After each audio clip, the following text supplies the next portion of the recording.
ಗೊತ್ತಾಗಿರುತ್ತೆ, ಎಲ್ಲೋ ಅಂತ ಕೂತ್ಕೊಂಡು ಮಾತಾಡಿದ್ದೀನಿ. ಬಟ್ ಕೆಲವರಿಗೆಲ್ಲ ಕ್ಲಾರಿಟಿ ಇರಲ್ಲ, ಒಂದೊಂದು ಸತಿ ಒಂದೊಂದು ಸ್ಟೇಟ್ಮೆಂಟ್ ಇದೆ ಅನ್ನೋ ಥರ ಇದೆ ಕೆಲವರಿಗೆ.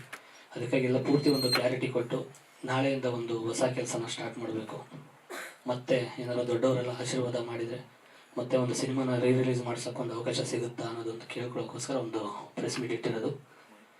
ಎಲ್ಲ ಆಡಿಯೋ ಕೇಳಿದ್ದೀರಾ ಅಂತ ಅಂದ್ಕೊಂಡಿದ್ದೀನಿ. ರಿಲೀಸ್ ಒಳಗಡೆ ಹೋದಾಗ ಒಂದು ಕೇಸ್ ಆಗುತ್ತೆ.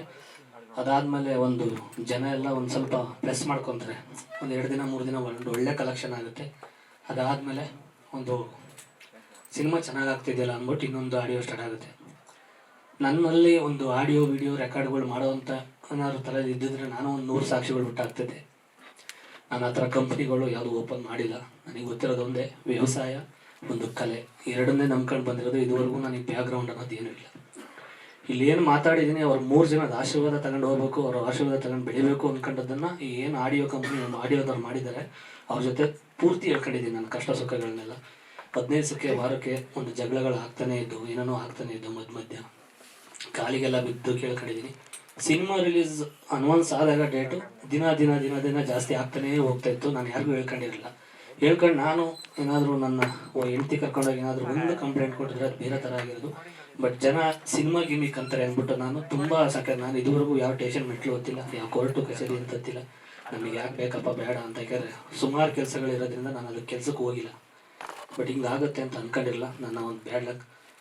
ಸ್ಟಾರ್ಟಿಂಗು ಆಡಿಯೋ ಕೇಳಿದಾಗ 100% ಅದು ನಂದಲ್ಲ ಅಂತಲೇ ಅಂದ್ಕೊಂಡಿದ್ದೆ ನಾನು. ಯಾಕೆಂದರೆ ಒಂದೊಂದು ವೇರಿಯೇಷನ್ ಒಂದೊಂದು ಥರ ಇದೆ. ಸ್ಟಾರ್ಟಿಂಗ್ ಆಡಿಯೋ ಕೇಳಿದಾಗ ಅವ್ರ ವಾಯ್ಸ್ ಎಲ್ಲ ಪೂರ್ತಿ ಮ್ಯೂಟ್ ಆಗಿ ನಂದು ಮಾತ್ರ ಬರೀ ಅವರು ಅಂದಿದ್ದಾರೆ ಅಷ್ಟೇ, ಮಿಕ್ಕಿದ್ದೆಲ್ಲ ಕಟ್ಟಾಗಿದೆ. ಈಗ ಪೂರ್ತಿ ಬಿಟ್ಟರು ಆಡಿಯೋಗೂ ಅದಕ್ಕೂ ನೀವೊಂದು ಸತಿ ನೋಡಿದರೆ ಅದು ಈಗ ಏನು ಮಾತಾಡಿದ್ರು ಅದು ಸಮರ್ಥನೆ ಅಂತ ಅನಿಸುತ್ತೆ. ಬಟ್ ನಾನು ಸ್ಟಾರ್ಟಿಂಗು ಇಲ್ಲ ನಂದಲ್ಲ ಅಂದಿದ್ದೆ ಒಂದು ಕಡೆ ಒಳ್ಳೇದು ಅಂತ ಅನಿಸುತ್ತೆ. ಏಕೆಂದರೆ ಹಂಗೆ ಅಂದಿದ್ದಕ್ಕೆ ಯಾರು ಬಿಟ್ಟಿದ್ದು ಅಂತ ಗೊತ್ತಾಗಿದ್ದು. ನನಗೆ ಯಾರು ಬಿಟ್ಟವ್ರು ಅಂತ ನನಗೆ ಗೊತ್ತಿಲ್ಲ. ಯಾಕೆಂದರೆ ಅವ್ರು ಒಂದು ಹಿಂಟ್ ಕೊಟ್ಟಿದ್ರು, ಈ ಆಡಿಯೋ ನಾವು ನಿಮ್ಮ ಫ್ರೆಂಡ್ ಸರ್ಕಲಲ್ಲಿತ್ತು, 50,000 ಕೊಟ್ಟು ತೊಗೊಂಬಂದಿದ್ದೀವಿ, 50,000 ಕೊಟ್ಟು ಡಿಲೀಟ್ ಮಾಡಿಸಿದ್ದೀವಿ, ಅದೊಂದು ಬಿಟ್ಟರೆ ಸಾಕು, ಇಡೀ ಕರ್ನಾಟಕ ಜನತೆ ನೀವು ಹೊಡಿತಾರೆ. ಹಂಗೆ ಅಷ್ಟೊಂದು ದ್ವೇಷ ಯಾಕೆ? ಇಷ್ಟೊಂದು ದ್ವೇಷ ಮಾಡೋ ಬದಲು ಒಂದಿಷ್ಟು ವಿಷಯ ಕೊಟ್ಬಿಟ್ಟಿದ್ರೆ ಚೆನ್ನಾಗಿರೋದೇನೋ ಅಂತ ಅನಿಸುತ್ತೆ. ಬಟ್ ಅವ್ರು ಕೊಟ್ಟಿರೋ ಕೇಸ್ ಏನು, ಅವ್ರು ಹೋರಾಡ್ತಾರೆ, ಯಾವುದು ಆಡಿಯೋ ಬಗ್ಗೆ ಹೋರಾಡ್ತಾ ಇದ್ದಾರೆ ಏನಕ್ಕೆ ಅಂತ ಗೊತ್ತಿಲ್ಲ. ಬಟ್ ನನಗೆ ಅದು ಕೇಸ್ ಬಗ್ಗೆ ನಾನೇನು ತಲೆ ಕೆಡಿಸ್ಕೊತಿಲ್ಲ. ಅದು ಕಾನೂನಿದೆ, ಅದೇನಾಗಬೇಕು ಅದಾಗ್ತಿದೆ. ಬಟ್ ಈ 3 ಜನ ಮೇಯ್ನ್ ಇವ್ರ ಹತ್ರ ಏನು ಹೇಳ್ಕೊಂಡಿದ್ದೆ, ಮನೆಗೆ 2-3 ದಿನ ಕಂಟಿನ್ಯೂ ನಮಗೆ ಜಗಳಗಳು ಆಗ್ತಾನೆ ಇತ್ತು. ಅದರಲ್ಲಿ ಒಬ್ರದ್ದು ಹುಡುಗಂದೊಬ್ಬಂದು ವಾಯ್ಸ್ ಬರುತ್ತೆ, ಅಲೋಕ್ ಅಂತ. ಅವನು ಹೆವಿ ಟ್ಯಾಲೆಂಟೆಡ್. ಅವನು ಟೋಟಲ್ ಒಂದು 69 ರೆಕಾರ್ಡ್ ಮಾಡ್ಯವನೆ. ನನಗೆ ರೆಕಾರ್ಡ್ ಮಾಡೋ ಬುದ್ಧಿ 1% ಇಲ್ಲ. ನನ್ನ ಮೊಬೈಲ್ ಇವಾಗಲೂ ಕೊಡ್ತೀನಿ, ಒಂದು ರೆಕಾರ್ಡು ಇಲ್ಲ ನನ್ನ ಹತ್ರ. ಪ್ರತಿ ಒಂದು ದಿವಸ ಮೊಬೈಲ್ನೂ ಕತ್ಕೊಂಡು ಹೋಗಿದ್ದಾನೆ. ಮೇ ಬಿ ಮೊಬೈಲ್ ಕತ್ಕೊಂಡು ಹೋಗಿದ್ದೇನೋ, ಮೇ ಬಿ ಅವರವರ ಚಾಟ್ ಮಾಡ್ಕೊಂಡು ಸ್ಕ್ರೀನ್ಶಾಟ್ ಏನೋ ತಗೊಂಡವ್ರೆ ಅನ್ನೋದು ನನಗೆ ಈಗ ಗೊತ್ತಾಗ್ತಿದೆ. ಆ ಸ್ಕ್ರೀನ್ಶಾಟ್ ಕೆಲವೆಲ್ಲ ಮೆಸೇಜ್ಗಳು ಅವರವರೇ ಮಾಡ್ಕೊಂಡು ತಗೊಂಡು ವಾಟ್ಸಪ್ ಕಳಿಸ್ಬಿಟ್ಟು ಕ್ಲಿಯರ್ ಚಾಟ್ ಹೊಡೆದವ್ರಂತೆ. ಅದು ನನಗೆ ಗೊತ್ತಿಲ್ಲ. ಈ ಆಡಿಯೋ ಮನೆಗೆ ಒಂದು ದಿವಸ ಜಗಳಾಡಿ ಮತ್ತೆ ಬೆಳಿಗ್ಗೆ ಫೋನ್ ಮಾಡಿದರು, ಜಗಳಾಡಲ್ಲ ಇನ್ಮೇಲೆ ಹೊಡೆದಾಡಲ್ಲ ಅಂತ. ಆಯಿತು, ಸಂಜೆ ಒಂದಾಗೋಣ ಚೆನ್ನಾಗಿರೋಣ ಅಂತಲೇ ಕರೆದಿದ್ದವರು. ಅವ್ರಿಗೆ ಹೇಳ್ತಾರೆ CCTV ಫುಟೇಜು ಅದೇನೋ ಹೇಳ್ತಾರೆ, ನನಗೆ ಗೊತ್ತಿಲ್ಲ. ಅವರೆಲ್ಲ ಅದೇ ಕೆಲಸ ಆಗಿರೋದ್ರಿಂದ ಎಲ್ಲ ಗೊತ್ತು ಅವ್ರಿಗೆ. ಬಟ್ ನಾವೇನು ಅಂದರೆ ನಾವು ಸ್ವಲ್ಪ ಹಳ್ಳಿಯಿಂದ ಬಂದಿರೋದ್ರಿಂದ ಪಟ್ಟಂತ ಹೋಗಿ ಹಳ್ಳಿಗೆ ಬಿಡೋದು, ಮಾತಾಡ್ಬಿಡೋದು, ಏನೇನು ಮಾತಾಡ್ತೀವಿ ನಮಗೂ ಗೊತ್ತಿರಲ್ಲ. ಅವ್ರ ಹತ್ರ ಏನು ನಾನೇನು ಇದುವರೆಗೂ ನಮ್ಮ ಫ್ರೆಂಡ್ ಸರ್ಕಲೆಲ್ಲ ಕೇಳೋದಷ್ಟೇ, ಯಾವತ್ತೂ ಒಂಚೂರು ಕುಡ್ದಿದ್ದವನು ಹೆಂಗೆ ಕುಡ್ದೆ, ಅಲ್ಲಿ ಹೆಂಗೆ ಕುಡ್ದೆ, ಏನೋ ನಾವು ಪಾರ್ಟಿ ಕೂತ್ಕೊಂಡಾಗ ಅದು ಕುಡಿತೀನಿ ಜ್ಯೂಸ್ ಕುಡಿತೀನಿ ಅಂತಿದ್ದವನು ಅದು ಹೆಂಗೆ ಕುಡಿದೆ ಅಂತ ಕೇಳಿದೆ. ನಾನು ಪ್ರತಿಯೊಂದು ಎಣ್ಣೆ ಕುಡಿದಿರೋದು ಅವರ ಜೊತೆಯಲ್ಲಿದ್ದರಲ್ಲೇ 3 ದಿವಸ. ನಾನು ಪೂರ್ತಿ ಡಯಟ್ ಇದ್ದವನು. ಸಿನಿಮಾಗೋಸ್ಕರ ತುಂಬ ಅಂದರೆ ತುಂಬ.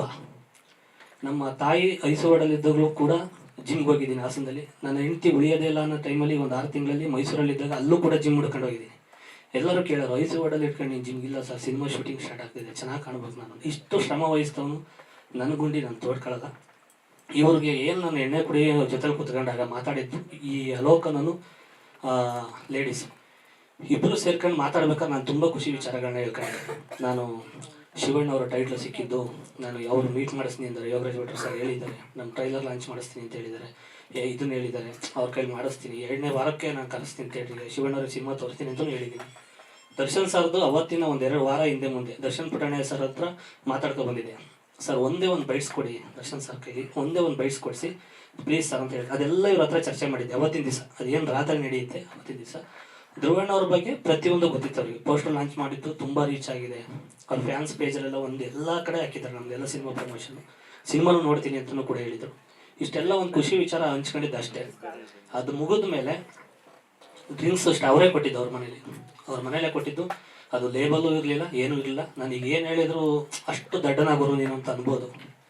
ನಾನು ಹೇಳ್ತಾ ಇದ್ದೀನಿ, ಅದ್ರಲ್ಲಿ ಏನೂ ಲೇಬಲ್ ಇರಲಿಲ್ಲ. ಅವನೇ ತಂದು ಕೊಟ್ಟಿದ್ದ, ಲೋಕನೋ ಏನಿದ್ದಾನೆ ಅವನೇ ತಂದು ಕೊಟ್ಟಿದ್ದೆ. ಇವರಿಬ್ಬರಿಗೆ ಒಬ್ಬರು ಲೇಡೀಸ್ ಇದ್ದಾರೆ, ಅವರು ಅದು ನಾನು ಒಂದು ಅಡ್ರೆಸ್ ಇಟ್ಟಿದ್ದೀನಿ, ಅದು ಹೇಳೋದು ಬೇಡ. ಅವ್ರು ಇನ್ನೂ ಬೆಳಕಿಗೆ ಬಂದಿಲ್ಲ, ಆರಾಮಾಗಿ ಗಂಡ ಮಗು ಜೊತೆ ಚೆನ್ನಾಗಿದ್ದಾರೆ. ಅತಿ ಶೀಘ್ರದಲ್ಲಿ ಅವ್ರು ಆಚೆಗೆ ಬರ್ತಾರೆ. ಈಗ ಇವರಿಬ್ಬರು ಏನು ಮಾಡಿದ್ರು, ಒಂದು 10-10:30 ಸ್ಟಾರ್ಟ್ ಮಾಡಿದ್ದೆ ಅಷ್ಟೇ. ಅದ್ರ ಮುಂಚೆ ನಾನು ಇವ್ರು 3 ಜನ ಏನು ಹೊಗಳಿದೆ, ಆಗ ಇವರು ಒಂದಿಷ್ಟು ನೆಗೆಟಿವ್ ಮಾತಾಡಿದ್ದಾರೆ. ನೆಗೆಟಿವ್ ವಾ ನಿನ್ನ ಮುಂದೆ ಗುರು ಇವೆಲ್ಲ ಹೇಳಿದ್ದಾರೆ, ಟಾಪ್ ಎಕ್ಸಿದ್ದಾರೆ. ಬಟ್ ನಾನು ಏನು ರಿಯಾಕ್ಟ್ ಮಾಡಿಲ್ಲ, ಅದೆಲ್ಲ ರೆಕಾರ್ಡ್ ಮಾಡಿಲ್ಲ. ಇದಾದಮೇಲೆ ಸ್ಟಾರ್ಟ್ ಆಗಿದೆ ಅಷ್ಟೇ. ನನಗೆ 1% ನೆನಪಿಲ್ಲ. ಯಾಕೆಂದ್ರೆ ಅವನು ಬರೀ ಡ್ರಿಂಕ್ಸ್ ಮಾಡಿಸಿದ್ನು. ಅದಾದಮೇಲೆ ಅವ್ರ ಮನೇಲಿ ಅದೇನೇನು ಪೌಡ್ರ್ ಇಟ್ಟಿದ್ದವನೇ, ಏನೇನು ಕತೆ ಪ್ರೋಟೀನು ಅಂತ ಹೇಳಿ ಕತೆ ಅದೇನೋ ಗೊತ್ತಿಲ್ಲ ನನಗೆ. ಎಷ್ಟೋ ಸತಿ ಹಾಕ್ಕೊಟ್ಟಿದ್ದೇನೆ ಎಣ್ಣೆಗೆ. ಅದೇನು ಅಂತ ನಾನು ಹೇಳಿದ್ದೀನಿ ನೆನೆ, ಕಂಪ್ಲೇಂಟು ಮಾಡ್ತಾಯಿದ್ದೀನಿ. ಅವ್ರ ಮನೇಲೆಲ್ಲ ಚೆಕ್ಕಿಂಗ್ ಆಗಬೇಕು ಅನ್ನೋದು ಹೇಳಿದ್ದೀನಿ. 10-10:30 ಸ್ಟಾರ್ಟ್ ಮಾಡಿದವನು ಬೆಳಗ್ಗೆ ಒಂದು 8-9 ಗಂಟೆಗೆ ನಾನು ಆಚೆಗೆ ಬಂದಿರೋದು ಮನೆಗೆ. ಯಾರಾದರೂ ಎಣ್ಣೆ ಕುಡ್ಕೊಂಡು ಮನೆಗೆ ಹೋದಾಗ ಕೇಳಬೇಕು, ಎಲ್ಲ ಹೆಂಡತಿ ಮಕ್ಳಿಗೆ ಫೋನ್ ಮಾಡಬೇಕು. ಒಬ್ಬ ಕುಡ್ಕೊಂಡು ಮನೆಗೆ ಬಂದವನೇ ಬರಮ್ಮ ಕರ್ಕೊಂಡು ಹೋಗಿ ಬಂದಬೇಕು. ಇಲ್ಲ ಒಬ್ಬಳೇ ಇದ್ದಾಗ ಹೋಗಿದ್ದೆ ಅಂತ ಹೇಳ್ತಾರಲ್ವ, ಸ್ಟೇಷನಿಗೆ ಫೋನ್ ಮಾಡಬೇಕು, ಕುಡ್ಕೊಂಡು ಮನೆಗೆ ಬಂದವನೇ ಅಂತ ಹೇಳ್ಬೇಕು. ಯಾವುದೂ ಇಲ್ಲದೆ ಬೆಳಗ್ಗೆ 8-9 ಗಂಟೆಗೆ ಕಳಿಸ್ಬಿಟ್ಟು ನಮಗೆ ಏನು ಬೇಕೆಲ್ಲ ತಗೊಂಡಿದ್ದೀವಿ, ಇನ್ನು ಆರಾಮಾಗಿರೋ ಅಂದರೆ ಇದೇನು ಅರ್ಥ? ಇದು ವಾಸ್ತವ. ಇದರಲ್ಲಿ ಅವ್ರ ಥರ ನಾನೇನು ಕಟ್ಟುಕತೆ ಕಟ್ಟೋದಾಗಲಿ ಯಾವುದೂ ಕಟ್ತಿಲ್ಲ. ಇದು ಸತ್ಯಾಂಶ ಹೇಳಲೇಬೇಕು ಅಂದ್ಕೊಂಡೆ ನಾನೆಲ್ಲ ಕ್ಲಾರಿಟಿ ಕೊಡೋಣ ಅಂತ. ಈಗ ನಾಳಿಂದ ಒಂದು ಒಳ್ಳೆ ಕೆಲಸಗಳು ಸ್ಟಾರ್ಟ್ ಮಾಡಬೇಕು. ಸುಮಾರು ಕೆಲಸಗಳು ಬ್ಯಾಲೆನ್ಸ್ ಇದಾವೆ, ಎಲ್ಲ ಸ್ಟಾರ್ಟ್ ಮಾಡಬೇಕು. ಹಂಗಾಗಿ ದಿನ ಅವ್ರು ಕೌಂಟ್ರು ಕೊಟ್ಟರು, ನಾನೊಂದು ಕೌಂಟ್ರು ಕೊಡೋದು, ಅವ್ರೊಂದು ಕೌಂಟ್ರು ಕೊಡೋದು, ಅದು ಬೇಡ ಅಂದ್ಬಿಟ್ಟು ಲಾಸ್ಟ್ ಫೈನಲಿಗೆ ಒಂದು ಇವತ್ತು ಮಾತಾಡೋಣ. 3 ಜನ ಏನಾರು ಒಂದು ಆಶೀರ್ವಾದ ಮಾಡಿದರೆ ಮತ್ತೆ ಸಿನಿಮಾನ ರಿಲೀಸ್ ಮಾಡಿಸೋಣ ಅಂತ ಒಂದು.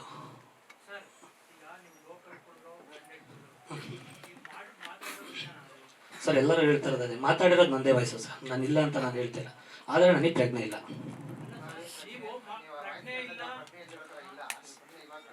ಅಲ್ಲ ಸರ್, ಕಟ್ಕತೆ ಅಂತ ನಾನು ಹೇಳ್ತೀನಿ. ಹಾಂ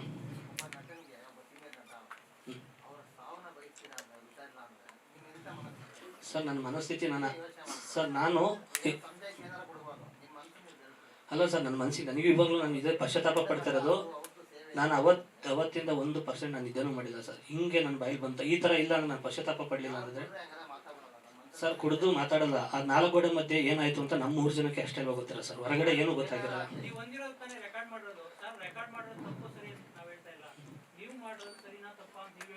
ಅಲ್ಲ ಸರ್, ಈಗ ಅಷ್ಟೊತ್ತು ಒಂದು ಪಾಸಿಟಿವ್ ಮಾತಾಡಿರ್ತೀನಿ, ಅದನ್ನು ಬಿಟ್ಟು ಇಷ್ಟು ಮಾತ್ರ ರೆಕಾರ್ಡ್ ಮಾಡ್ತಾರೆ ಅಂದರೆ ನನಗೆ ಅನ್ಸಿದ ಪ್ರಕಾರ ನಮ್ಮ ಹಳ್ಳಿ ಕಡೆ ಗೊತ್ತಿಲ್ಲ ಹೆಂಗೆ ಏನು ಅನ್ಕತೆ ಗೊತ್ತಿಲ್ಲ. ನೀನು ತಾಕತ್ತಿದ್ರೆ ಬೈ ಅನ್ಬೋದು, ಏನಂತ ನನಗೆ ಗೊತ್ತಿಲ್ಲ. ನನಗಂತೂ 100% 10 ಗಂಟೆ ಆದಮೇಲೆ ಬೆಳಗ್ಗೆ 10:30 ಗಂಟೆ ನನಗೆ ಇನ್ನೂ ಭಯ ಇರೋದೇನು ಅಂದರೆ, ಬೇರೆ ಏನಾರ ವೀಡಿಯೋ ಮಾಡ್ಕೊಳ್ಳೋದ್ರದ್ದು ಇನ್ನೂ ಭಯ ಇದೆ ನನಗೆ. ಅಷ್ಟೆಲ್ಲ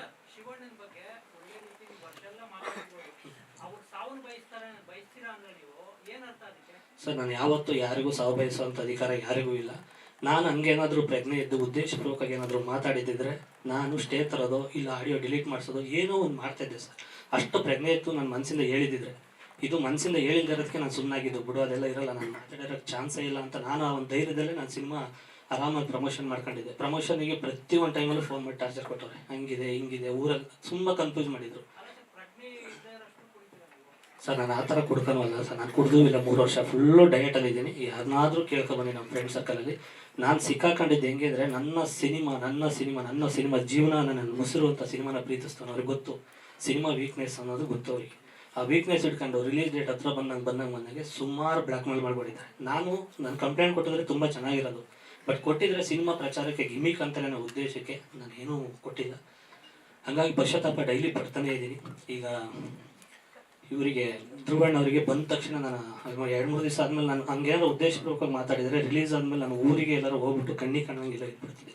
ಪಶ್ಚಾತ್ತಾಪ ಯಾಕೆ ಪಡ್ತಾ ಇದ್ದೀನಿ ಅಂದರೆ, ಇಷ್ಟು ವರ್ಷ ಜರ್ನಿ ಒಂದು 16-17 ವರ್ಷದ ಮೇಲೆ ಆಯಿತು. ಜೂನಿಯರ್ ಆರ್ಟಿಸ್ಟ್ಗಳಾಗಿ ಮಾಡಿ, ಕೃಷಿಯಿಂದ ಬಂದು ಆರ್ಕೆಸ್ಟ್ರಾಗಳಲ್ಲಿ ಸುಮಾರು ಸ್ಟೇಜ್ಗಳು ಹಂಚ್ಕೊಂಡು, ಆರ್ಕೆಸ್ಟ್ರಾ ಈವೆಂಟ್ಗಳು ಮಾಡ್ಕೊಂಡು, ಸುಮಾರು ನಮ್ಮ ಟೀಮವ್ರಿಗೆ ಎಷ್ಟೋ ಜನಕ್ಕೆ ನಾನು ಕೆಲಸಗಳು ಕೊಟ್ಟಿದ್ದೀನಿ ಆರ್ಕೆಸ್ಟ್ರಾಗಳು ಮಾಡ್ಕೊಂಡು. ಇಷ್ಟೆಲ್ಲ ಮಾಡಿದವನು ನನ್ನ ಗುಂಡಿನ ನಾನು ತೋಡ್ಕೊತೀನಿ ಸರ್. ಯಾಕೆಂದ್ರೆ ನನಗೆ ಇನ್ನೂ ಸಿನಿಮಾಗಳು ಮಾಡಬೇಕು ಅನ್ನೋ ಒಂದು ಜಾಸ್ತಿ ಇದೆ ನನಗೆ. ಕಲೆನ ನಮ್ಗೆ ಬಂದಿರೋದು, ಬೇರೆ ನನಗೆ ಬ್ಯಾಕ್ಗ್ರೌಂಡ್ ಆಗಲಿ ದುಡ್ಡಾಗಲಿ ಹಂಗೆಲ್ಲ ಇದ್ದಿದ್ರೆ ನನ್ನ ಜೊತೆ ಇರೋರೇ ಹೋಗ್ಬಿಟ್ಟು ಅವ್ರಿಗೆ ಹೊಡೆದು ಸಾರಿ ಕೇಳಿಸ್ಬಿಡೋರು, ಇದು ಆಡಿಯೋ ಫೇಕ್ ಅಂತ ಹೇಳು ಅಂತ ಅವ್ರ ಕೈಲೇ ಹೊಡೆದು ಕೇಳಿಸಿರೋರು. ಬಟ್ ನಮಗೆ ಹೊಡೆಯೋಕ್ಕೂ ದುಡ್ಡಿಲ್ಲ, ಹೊಡ್ಸೋಕ್ಕೂ ದುಡ್ಡಿಲ್ಲ. ನಮಗೇನು ಈ ದುಡ್ಡಿಲ್ದವ್ರು ಏನು ಹೇಳ್ತೀವಿ, ದೇವ್ರಿದ್ದಾನೆ ಅಂತೀವಿ, ಇಲ್ಲ ಕರ್ಮ ರಿಟರ್ನ್ ಅಂದ್ಕೊಂಡು ಏನೋ ನಮಗೆ ನಾವು ಸಮಾಧಾನ ಮಾಡ್ಕೊತೀವಿ ಅಷ್ಟೇ. ಇನ್ನೇನು ಮಾಡೋದು.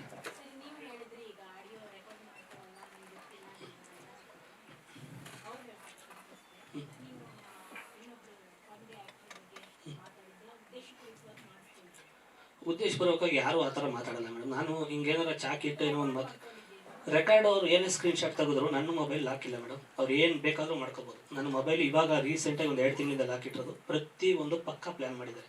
ಹಂಗೆಲ್ಲ ನಾನು ಪ್ಲ್ಯಾನ್ ಮಾಡೋದಾಗಿದ್ರೆ ಬೇಜಾನ್ ಸಿಕ್ಕಾಬಟ್ಟೆ ಅವ್ರು ಏನೋ ಯಾರ ಬಗ್ಗೆನೋ ಮಾತಾಡಿದ್ದಾರೆ, ಅದೆಲ್ಲ ಮಾಡ್ಬೋದಿತ್ತು. ಬಟ್ ಲಾಕೇ ಇಲ್ಲ ನನಗೆ. ಯಾಕೆಂದರೆ ನಾನು ಒಂದು ಶೋಗೆ ಹೋಗ್ಬೇಕಾದ್ರೆ ಜೊತೆಲಿ ಬಂದಾಗ ನಾನು ಒಂದು ಸ್ಟೇಜ್ ಹೋಗೋದಾಗ ಲೇಡೀಸ್ನ ಕರಲ್ಲೇ ಕೂರಿಸೋದು, ನಾನು ಮೊಬೈಲು ಅಲ್ಲೇ ಬಿಟ್ಟಿರ್ತೀನಿ.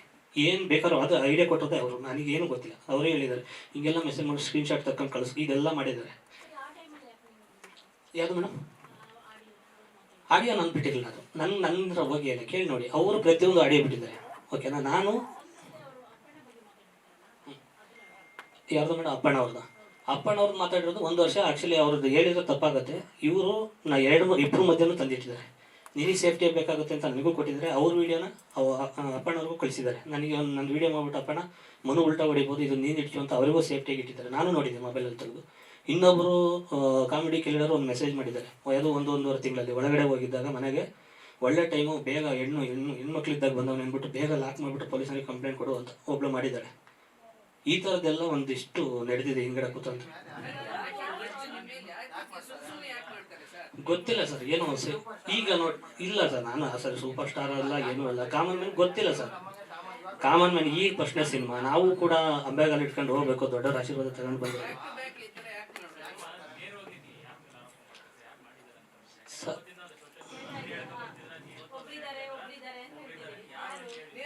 ಇಲ್ಲ ಸರ್. ಅದು ಈಗ ಏನಂತಂದರೆ ಕಂಡೀಷನ್ ಬೇಲ್ ಮೇಲೆ ಬಂದಿರೋದ್ರಿಂದ ನಾನು ಯಾರ ಬಗ್ಗೆನೂ ಮಾತಾಡೋಂಗಿಲ್ಲ. ಇದು ಅದಕ್ಕೆ ನಾನು ಏನು ಸಂತ್ರಸ್ತೆ ಅವ್ರ ಹೆಸರು ನಾನು ಹೇಳ್ತಾ ಇಲ್ಲ. ನಾನು ಹೇಳ್ತಾ ಇರೋದು ಒಂದು ಆಡಿಯೋಕ್ಕೆ. ಯಾಕೆ ಅಂದರೆ ನನ್ನ ಕೆರಿಯರಿಗೆ ಡ್ಯಾಮೇಜ್ ಆಗಿರೋದು ಅದೊಂದೇ. ಮಿಕ್ಕಿದೇನಿದೆ ಅದು ಕಾನೂನು ಏನಿದೆ ಅದು ನೋಡ್ಕೊತಾ ಇದೆ. ಇದಕ್ಕೆ ಬ್ಯಾಕ್ಗ್ರೌಂಡ್ ಇರೋದು ಯಾರು ಏನು ಕತೆ ಅನ್ನೋದು ನನಗೆ ಇನ್ನೊಂದು ವಾರ 15 ದಿವಸದಲ್ಲಿ ನನಗೆ ಒಂದು ಬೇಲ್ ಏನೋ ಇದಾಗಿರೋದ್ರಿಂದ, ಕಂಡೀಷನ್ ಬೇಲ್ ಇರೋದ್ರಿಂದ ನಾನು ಕೋರ್ಟಲ್ಲಿ ಇದು ಮಾಡ್ಕೊಂಡೆ ಮಾತಾಡ್ಬೇಕು ಮೇಡಮ್. ಅದಕ್ಕೋಸ್ಕರ ಅಲೋಕನವರು ಅವರು ಸುಮಾರು 7-8 ವರ್ಷ 10 ವರ್ಷದಿಂದಲೇ ಜೊತೆಲಿದ್ದಾರೆ. ಇವತ್ತು ಜೊತೆಲಿದ್ದಾರೆ, ಅವತ್ತು ಜೊತೆಲಿದ್ದಾರೆ. ಗೊತ್ತಿಲ್ಲ ಅವ್ರು ಏನು ಕೆಲಸ ಮಾಡ್ತಾರೆ ಅನ್ನೋದು ಗೊತ್ತಿಲ್ಲ. ಪ್ರತಿ ಸತಿನೂ ಅವ್ರ ಮನೇಲೇ ಇದ್ದಾರೆ. ಆಚೆ ಕಡೆಯಿಂದನೂ ಕೂಡ ಫುಲ್ ಜೇಬಿಗೆ ರೆಕಾರ್ಡ್ ಹಾಕೊಂಡೇ ಬಂದಿದ್ದಾರಂತೆ. ಅವರು ಹೇಳ್ತಾ ಇರೋದು ಪ್ರತಿಯೊಂದು ರೆಕಾರ್ಡು, ಯಾರ್ಯಾರ ಜೊತೆ ಮಾತಾಡಿದ್ರೆ ಅವ್ರು ಸುಮಾರು ರೆಕಾರ್ಡು ಕೇಳಿದರೆ ಆಟೋಮೆಟಿಕ್ ಆಗುತ್ತಂತೆ. 24/7 ಅವ್ರದ್ದು ರೆಕಾರ್ಡಲ್ಲಿ ಇರುತ್ತಂತೆ. ಕೇಳಿದ್ರೆ ಹೀಗೆ ಹೇಳ್ತಾವ್ರಂತ. ಗೊತ್ತಿಲ್ಲ ಅವ್ರು ಏನಕ್ಕೆ ರೆಕಾರ್ಡ್ ಮಾಡಿದ್ರು ಏನೋ ಗೊತ್ತಿಲ್ಲ. ಇವ್ರದ್ದು ಒಂದು ನನಗೆ ಅನಿಸಿದ್ದು ಸಿನಿಮಾ ಈ ಒಂದು ದೊಡ್ಡ ಬ್ಯಾನರ್ ಅಂತನೋ, ಇಲ್ಲ ಈ ಸಿನಿಮಾ ಏನಾರು ಕ್ಲಿಕ್ ಆಗುತ್ತೆ ಅಂತನೋ, ಇಲ್ಲ ಇಷ್ಟು ದೊಡ್ಡ ಬಜೆಟ್ ಅಂತ ಈ ಟೈಮಲ್ಲಿ ಮಾಡಿದರೆ ನಿಜವಲ್ಲೂ ನಾನೇ ಶರಣ್ ಆಗ್ಬಿಡ್ದು. ಇಲ್ಲಪ್ಪ ಕರೆಕ್ಟ್ ನಾನು ಮಾತಾಡೋದೆಲ್ಲ ಏನು ಬೇಕಾದ್ರೂ ಶಿಕ್ಷೆ ಕೊಡಿ ಅಂತ ಹೇಳಿ. ಸಿನಿಮಾ ಒಂದಿಷ್ಟು ಕನಸುಗಳನ್ನ ಇಟ್ಕೊಂಡು ನಾಳೆ ನಂಗೆ ಇವತ್ತಾಯ್ತಲ್ಲ, ಅದು ನನಗೆ ಆಗ್ತಿಲ್ಲ. ಯಾಕೆಂದರೆ ಪ್ರಮೋಷನಿಗೆ ನೀವು ನೋಡಿರಬೇಕು, ಊಟ ಮಾಡಿಲ್ಲ ಸರ್ 1 ತಿಂಗಳು. ಬಸ್ ಸ್ಟ್ಯಾಂಡ್ ಎಲ್ಲ ನೋಡಿದ್ದೀರ ಪ್ರಮೋಷನ್. ಆ ಪ್ರಮೋಷನ್ ಮಾಡಿದ್ದಕ್ಕೆ ಏನಾದರೂ ಹಿಂಗೆ ಆಯ್ತಾ, ಈ ಸಿನಿಮಾ ಏನಾದ್ರು ಮುಂದಕ್ಕೆ ಹೋಗ್ಬಿಡುತ್ತೆ ಅನ್ನೋ ಗೊತ್ತಿಲ್ಲ. ನೆಕ್ಸ್ಟ್ ಸಿನಿಮಾ ಮಾತುಕತೆ ಆಗಿರೋದು ನಾನು ಇವ್ರಿಗೆ ಹೇಳಿದ್ದೆ. 2ನೇ ಸಿನಿಮಾ ಹಿಂಗೆ ಆಗ್ತಿದೆ.